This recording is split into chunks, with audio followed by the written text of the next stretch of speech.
Mae cynlluniau yn eu lle ar hyn o bryd gan yr Undeb Rygbi Cymru i ail-addasu ac ail-strwythuro rygbi proffesiynol yn y wlad.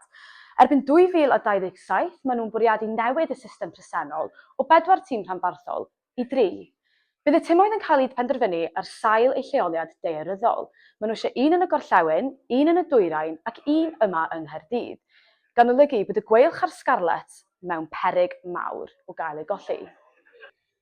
Dim dyma oedd y cynllun gwreiddiol. Yn Awst 2025, mi nath yr Undeb ryddhau datganiad oedd yn deud mai 2 dîm oedden nhw eisiau yn y dyfodol, ond gyda'r holl ymateb negyddol, mi nathon nhw newid hyn i 3 yn Hydref 2025. Ond pam fod hyn yn digwydd? Wel, yn ôl yr Undeb, dydy'r system bresennol ddim yn gweithio, ac mae hyn yn cael ei adlewyrchu yn safon y perfformiadau ar hyn o bryd. Yn 2019, mi roedd tîm rhyngwladol y dynion ar ei safle gorau erioed, yn ennill 4 Grand Slam ac yn cyrraedd 2 rownd genderfynol yn Cwpan y Byd. Erbyn hyn, dyn nhw ddim wedi ennill gêm ers Chwefror 2022 tan gêm olaf y 6 gwlad.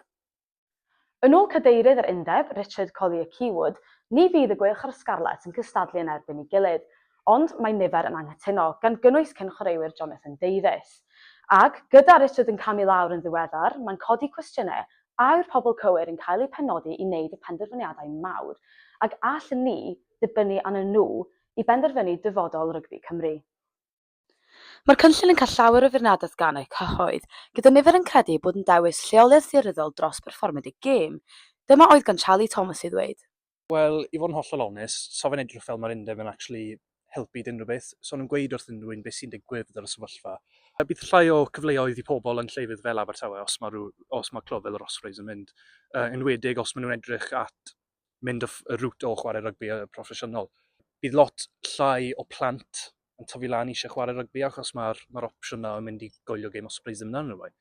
Bydd gwir effaith ar y teimlad tuag at y gêm yn Abertawe os nhw'n cael gwared o'r clwb. Mewn blwyddyn felly, bydd rygbi yng Nghymru yn hollol wahanol. Ond pwy sydd wir yn penderfynu be ydy dyfodol y wlad? A chi, y chwaraewyr neu'r Undeb?